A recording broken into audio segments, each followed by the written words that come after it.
The last couple of years has changed the way we do business and communicate with each other entirely. You went from in-person meetings to now some sort of video conferencing platform, whether it's Zoom, Google Meet, WebEx, Microsoft Teams, or something else that I didn't even think to remember. And you have a hard time paying attention by looking to the monitor or making sure that you're making eye contact with the camera, and you're looking for a solution on how you can better engage and how you can better immerse yourself with the meetings by doing both at the same time. That's exactly in the setup that I have here that we're going to go over, and that's using a teleprompter. I have an iPad that I use as a monitor to see myself, a camera which is behind the teleprompter glass, and a dongle from a company called AstroPad. It's a Luna display adapter that plugs into your computer and it gets you up and running. Let's get straight into it. We're going to first cover the actual hardware that you're going to need in order to make it work. Number one is a teleprompter. That's this piece here. I'm using the Glide Gear TMP 100. And what the teleprompter does is that it brings the other pieces together in a few different ways.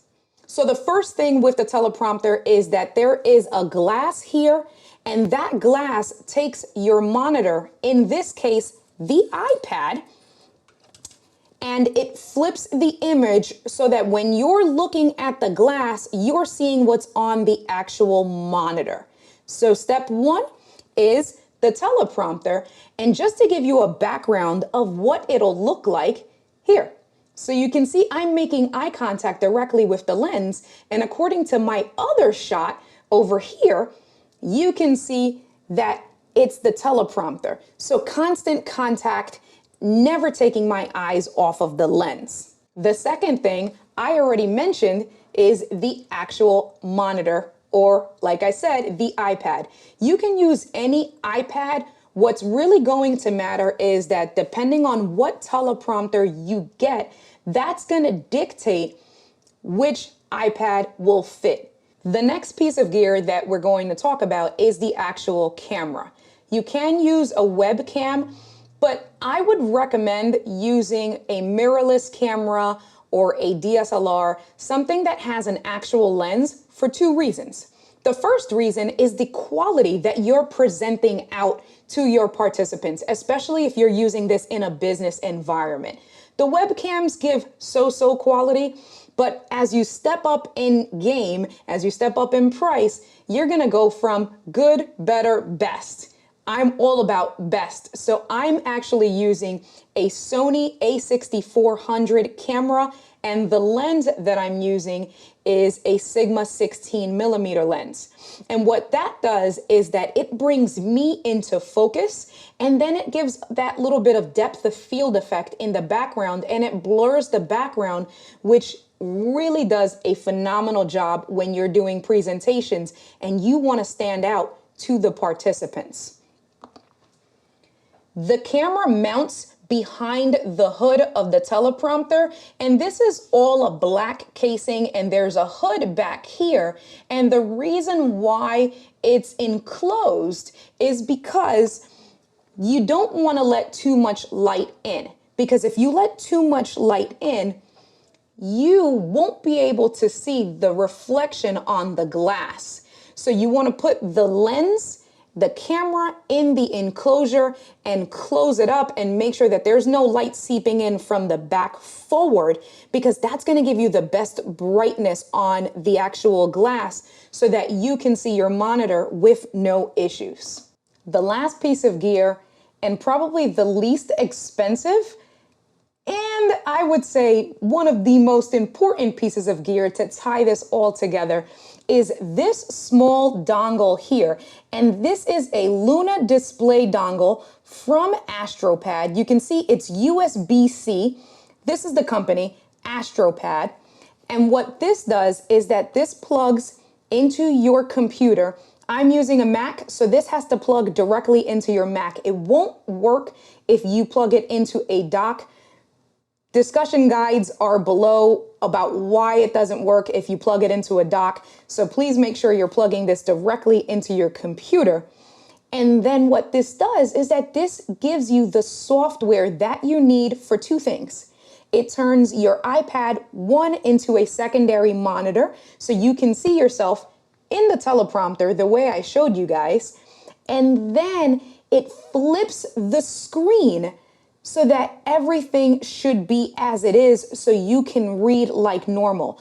Because like a mirror, the glass inverts everything.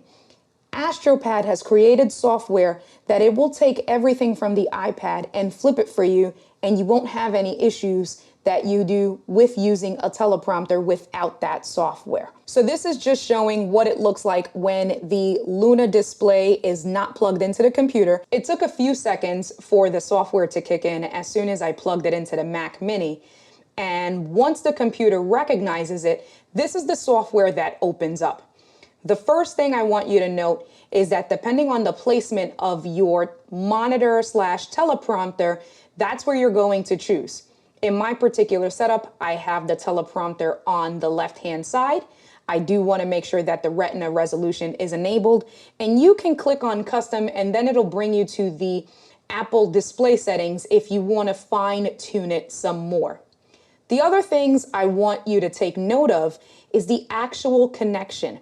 I don't recommend using Wi-Fi for this because what's going to happen is it's going to degrade the quality on the monitor, because you guys know anything you send over wireless is not going to give you the best quality compared to a direct connection. So that's where you see up here on the upper right hand side that says USB. That means that I connect from my iPad with a USB-C cable directly to my Mac Mini so that the Luna display and the screen can be the clearest, best quality without any lag and without any delays.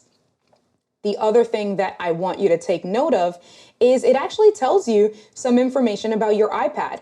That's down here on the lower right-hand corner, second screen battery. So it's telling me that my battery is at 15%. That means it's going to die soon. However, it does say that it's charging. Now I'm going to get into the actual preferences menu. What's really important is looking at the options that are available to you.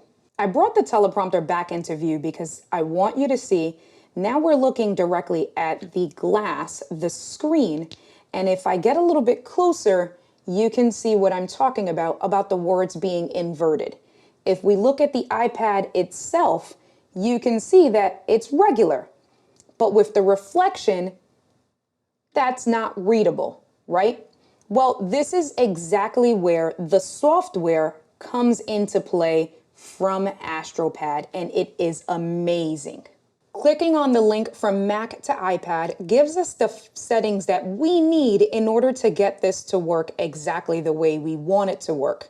You see it says iPad teleprompter mode, and it just gives you a brief description. It shows the little dog there. The dog is upside down. And then we're going to click on enable teleprompter mode. And as soon as I click that button, look at what happened. So now we are looking at the screen and at the monitor exactly as we should be. We can read this with no issues because the AstroPad Luna display software does all of the work for us. Some other items within the preferences menu of the Luna display dongle. If we go back to connectivity, this just gives you some options if you are using it in an office environment and you're sharing the dongle. If we click on Luna display itself, here's some other things. What do you want it to do? The behavior. What's the screen? Will your Luna display be your main screen? Will it be your secondary screen? And then the resolution and things like that. I always leave this to automatic because, again, depending on the connection, let the software and the programmers do what they're supposed to be doing and let it work as it should. You have another option here for Mac to Mac, and it'll basically work pretty much the same way, where if you have an older, let's say iMac, you can actually use the Luna display dongle to make your secondary Mac as another screen, and that's really cool. Those are the steps and the gear that you'll need in order to get your iPad up and running as a teleprompter slash secondary monitor slash confidence monitor. Let me know if the video was helpful to you. Let me know in the comments, was there a step that maybe I could have explained a little bit better? Or is there another video that you'd like for me to create for you? Thank you so much for watching. Don't forget to hit that like and subscribe button. Oh, and by the way, I actually recorded the audio for this entire video using my Rode Wireless Go-Tos. You can check out the videos that I've made for the Rode Wireless Go-Tos here, and stay tuned for the next video. Thanks so much, guys. Peace.